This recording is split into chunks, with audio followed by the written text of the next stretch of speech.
Hello class, aren't you excited to learn today? Yeah, let's get hyped. All right, today we're gonna go over area of operations, performance and ground reference maneuvers, task A. Basically, we're gonna learn about eights on pylons. What's that, you're asking?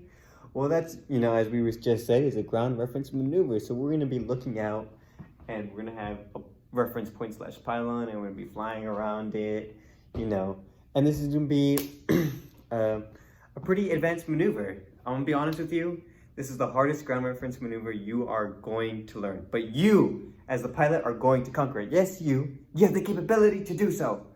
Okay? Since this is one of the hardest, that means, you've already, passed your private instrument check ride.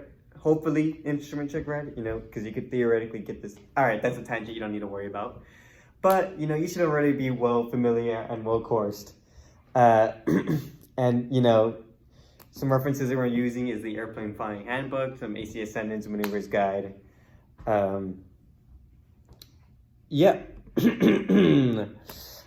But let's go over the purpose real quick. The purpose is that you're gonna have some imaginary parallel line pointed across this visual point pylon, and you're gonna be doing basically an 8 around 2 pylons actually, and it's gonna create this, 8 symbol.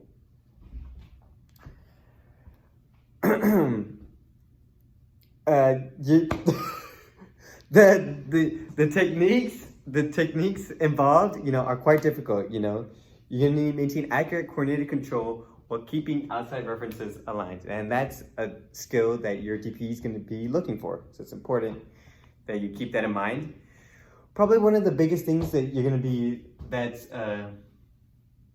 mentioned with 8 on pylons is that there's just going to be this formula, v squared slash 11.3. So what is that, you might ask? Well, that's your airspeed squared divided by 11.3. And if you add that to your AGL whenever you're looking outside at your altimeter, that's going to be your altimeter setting, and that's going to be the altitude at which you're going to do this maneuver entry at.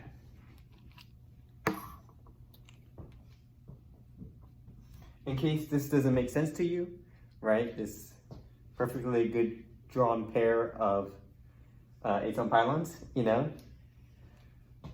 So you're gonna be, I'm gonna go over the, first, like with all maneuvers, you don't wanna clear the area. That's very important.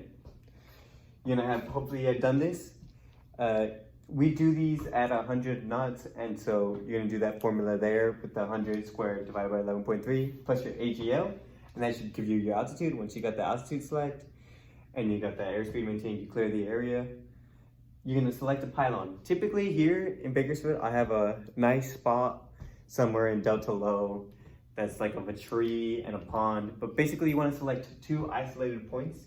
Some people like to use even intersections, whatever 2 points that you can find and that works for you, you do you, all right? And not every area is gonna be the same, but me personally on my check ride, I asked my DP, hey, there's a special spot that I like to go to do my 8 on pylon. Can I go there? And he told me yes. Of course, not every DP is gonna be nice like that, but I assume most will, and so if you have a selected point, hey, use it to your advantage. Anyways, now we're gonna go over this maneuver. So, you're gonna come in at a 45-degree entry on the downwind, okay? And then you're gonna bank, and then we're gonna have this imaginary point, okay? And you have your pivotal attitude, and then you're gonna bank, bank, bank. And so now this is where some techniques come in line, all right? So let's say that you're looking out on the side of your wing as you're doing this, and you see that it's a little bit ahead of you. It's a little bit ahead of you. You can visually see that. It's a little bit ahead of you. So now you are going to pitch down, and this is going to bring this point closer to you. And then you would do the same thing in reverse. If it's behind you, if this point's behind you, you're going to pitch up, and then slowly the point's gonna come closer to you. And then you would do this across the entire circle using these two techniques to maintain your pivotal altitude, maintaining your airspeed and altitude. And then you're gonna exit here. And then on that 45-degree, going to the second turn, should be around 3 to 5 seconds, maintaining straight and level flight.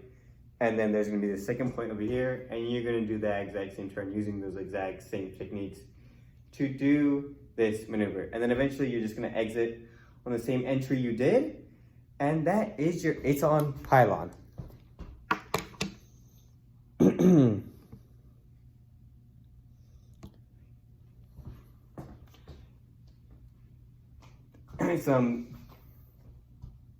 This is due to ground speed changing, by the way, guys. And some common errors that are, brought up within this maneuver is, you fail to adequately clear the surroundings of areas, skidding or slipping in turns, excessive gain or loss of altitude. As I was saying in the standards on how to do this maneuver, clearly you didn't see any +10, -10, any, +100, -100. This one's a completely reference-based maneuver. So you can, it tells you not to exceed 40 degrees. That is one of the requirements, but generally, you can go up and down in airspeed and altitude as long as you're maintaining your reference points, because there is wind to take into consideration. And that's why we have these different bank angles. And you see that there's this line here that I drew. So even if you're at 60 degrees, 45 or 30 degrees, you can still maintain the same altitude. So you want to maintain constant, bank, but sometimes you can just do a little bit as necessary to maintain that point. But that's not what you should be relying on. You should be relying on your pitch to maintain your imaginary reference line to your pylon. That's the most important thing to take away from that. And then this picture drawn here is also to show that based off of your altitude, this angle and your viewpoint can be changed very differentially based off of the altitude. So that's why it's also important that we have this pivotal altitude here, because it's based off of your vision and your reference. We're going back, sorry, I went on a tangent there, but it was clear that cleared up that misconception as we were talking. Some common errors, poor choice of pylons, that one is very, very poor. Like a lot of people, that's why I highly recommended that you already had some pylons that you wanted to go to, because I've heard many stories of people just failing just because they picked some poor pylons and they couldn't do the maneuver just because that turn was just impossible to do, because either they're just too far apart and it's just not symmetrical to do. Not entering the pylons into the wind. Remember, this is a downwind entry. 45 degree when you're doing the entry of the wind. Failure to assume a heading when flying between pylons that compensates sufficiently for drift. Remember, it's necessary, there's winds and stuff like that. You're gonna wanna take that into consideration. Failure to time the bank so that the turn entry is completed with the pylon in position. Remember that 3 to 5 seconds of straight and level flight that I was talking about, sometimes that's exceeded and you can fail for that just by not banking or banking too soon. It's not too soon, but just generally keep within that time management. And then abrupt control usage, that's just piloting skills. And an inability to select pivotal altitude. Remember the formula that we talked about? You want to get that pre-assigned as you're doing these maneuvers. So it's very important that you do such things. And then some questions I'm gonna ask you real quick to see if you're paying attention. What are some common errors? I just said them real quick, so hopefully you can recall maybe 1 or 2 that I talked about. 2 that I, very emphasized. Remember those 2 that I emphasized? What is pivotal altitude? How do we calculate? And what are the standards of this maneuver? Hopefully you can remember that.